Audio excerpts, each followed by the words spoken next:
வேதம் சொல்லுகிறது, தேவன் நம்மை அழைக்கும் பொழுது நம்முடைய பலவீனத்திலே நம்மை அழைக்கிறார், இருக்கிற நிலையிலேயே அழைக்கிறார். நாம் பெரிய மனிதர்கள் ஆன பிறகு அவர் அழைக்கிறவர் அல்ல, சாதாரணமாய் இருக்கிறவனை அழைத்து அவர் பெரியவனாய் மாற்றுகிறவர். ஒருவேளை நீங்கள் இந்த நாளிலே தாழ்வான நிலையில இருக்கலாம், ஆனாலும் தேவன் உங்களை அந்த நிலையிலிருந்து அழைக்கிறவர். அவர் உங்களை உயர்த்துகிறவராய் இருக்கிறார்.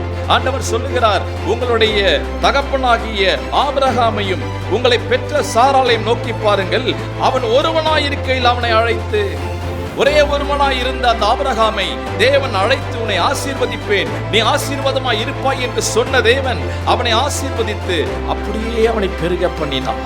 ஆபிரகாம் சில இடங்களிலே தடுமாறினார், ஈசாக்கு சில இடங்களிலே தடுமாறினார். ஆனாலும் தேவன் ஒரு நாளும் அவர் சொன்ன வார்த்தையிலிருந்து அவர் பின்வாங்காமல் அவர்களோடு கூட பேசி அவருடைய வாழ்க்கையை சரி செய்து அவர்களை ஆசீர்வதித்தார்.